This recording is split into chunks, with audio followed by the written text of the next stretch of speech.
Ustedes son templo de Dios. Domingo 9 de noviembre de 2025, dedicación de la Basílica de Letrán. Peregrinación nacional a la Virgen de los 33. En este domingo, segundo del mes de noviembre, la Iglesia en el Uruguay peregrina a la ciudad de Florida, donde se encuentra el santuario de la Virgen de los 33, patrona del Uruguay.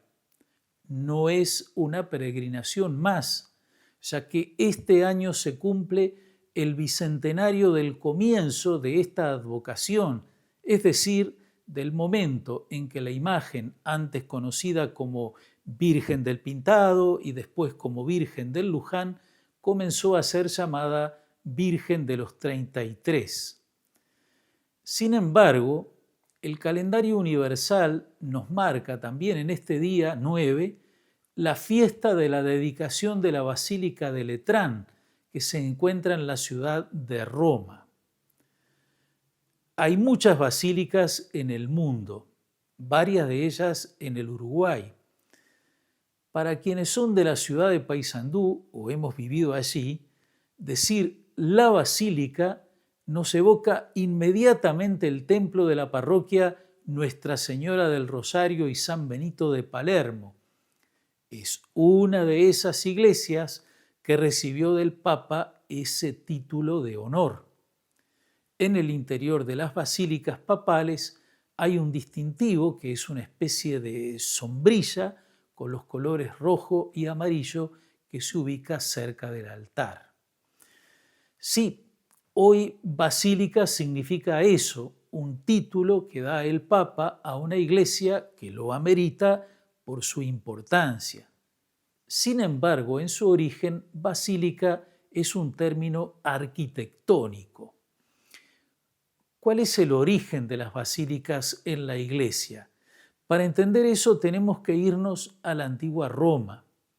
¿Cómo eran los templos dedicados a los dioses romanos? El templo solía tener una planta rectangular rodeada de columnas. En el centro se encontraba la imagen, normalmente muy grande, la imagen de la divinidad a la que estaba dedicado el templo, y esa estructura permitía que los devotos pudieran circular alrededor de la imagen.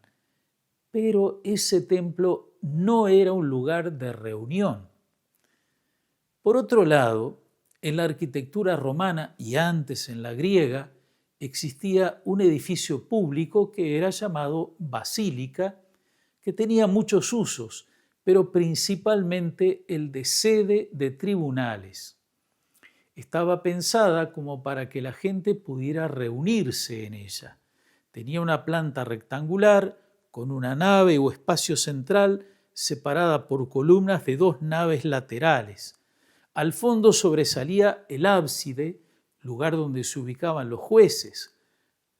Al frente había a veces un atrio, espacio para quienes iban llegando y esperaban el momento de ingresar.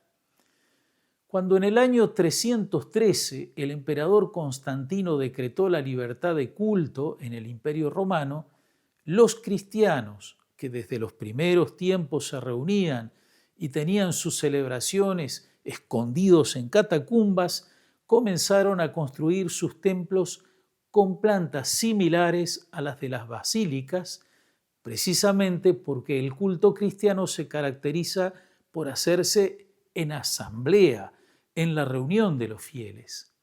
En el ábside, donde se ubicaban antes los jueces, se ubicaba el altar. Los fieles encontraban amplio espacio en las naves y el largo del edificio llevaba la mirada al altar. La dedicación de la Basílica de Letrán, que es como la catedral del Papa, es el hecho que conmemora la fiesta de hoy y fue celebrada por el Papa Silvestre en el año 324. Fue dedicada al Santísimo Salvador. A veces se la llama San Juan de Letrán, porque después del siglo VI se le añadieron los nombres de los dos grandes Juanes, el Bautista y el Evangelista. La fiesta de la dedicación de esta iglesia se celebraba solo en Roma, pero a partir de 1565 se extendió a todas las iglesias del rito romano, ya que se la considera madre y cabeza de todas las iglesias de la urbe y del orbe, signo de la Iglesia de Roma que preside en la caridad a toda la comunión católica. El evangelio que escuchamos es el pasaje en el que Jesús expulsa a los mercaderes del templo. Cuando se le pregunta qué signo da para obrar así, es decir, por qué se atribuye él autoridad para hacer eso, Jesús responde: destruyan este templo y en 3 días lo volveré a levantar. Los judíos a su vez le contestan que la construcción del templo había demorado 46 años. ¿Cómo podría Jesús levantarlo en 3 días? El evangelista nos aclara el sentido de las palabras de Jesús. Él se refería al templo de su cuerpo. Por su muerte y resurrección al tercer día, Cristo se convirtió en el nuevo y perfecto templo de Dios. Él es a la vez cabeza del cuerpo que forman los creyentes. Unido a Cristo, el pueblo de Dios se hace templo de piedras vivas. Por eso la iglesia de piedra o de ladrillo es símbolo de la comunidad cristiana. En la segunda lectura de hoy, San Pablo escribe a los Corintios: Hermanos, el templo de Dios es sagrado y ustedes son ese templo. La comunidad es el templo, más aún cada creyente es templo del Espíritu Santo que le ha dado Cristo. ¿No saben que ustedes son templo de Dios y que el Espíritu de Dios habita en ustedes? La dedicación de una iglesia es una ceremonia muy hermosa y llena de signos que ayudan a resaltar el gran signo que es esa construcción destinada a reunir al pueblo de Dios para orar y celebrar los sacramentos de la fe. La iglesia se construye para ese fin y por eso se la dedica al Señor, como se ha hecho desde tiempos antiquísimos. Sabemos que la presencia de Dios desborda el universo.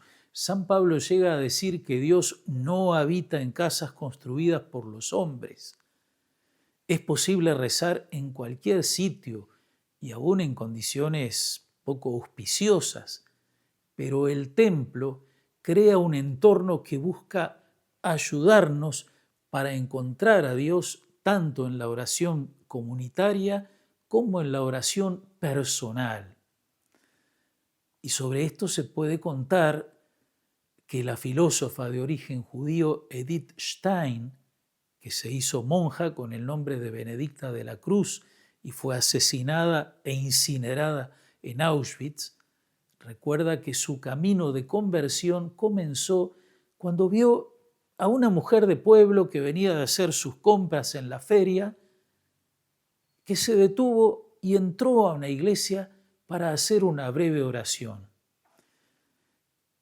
La futura santa carmelita explicaba así lo que ella sintió. Para mí fue algo completamente nuevo. En las sinagogas y en las iglesias protestantes que yo frecuentaba, los creyentes iban para la celebración de un oficio.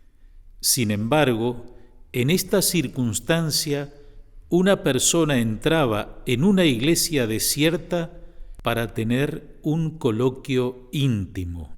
Nunca pude olvidar eso.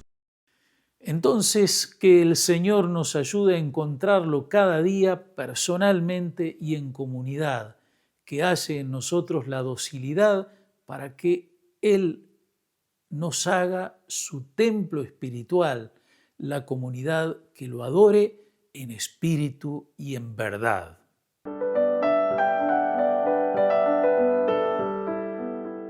En esta semana recordamos el lunes 10 a San León Papa, el primer papa que tomó ese nombre que lleva hoy León XIV.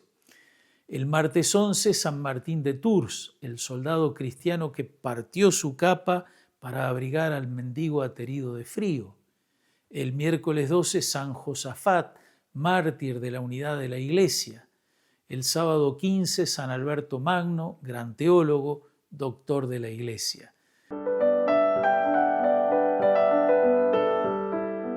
La Pastoral de Adolescentes Canaria, la PAC, vivió el sábado 1 de noviembre su jornada de este año, que se realizó en la parroquia de Sauce.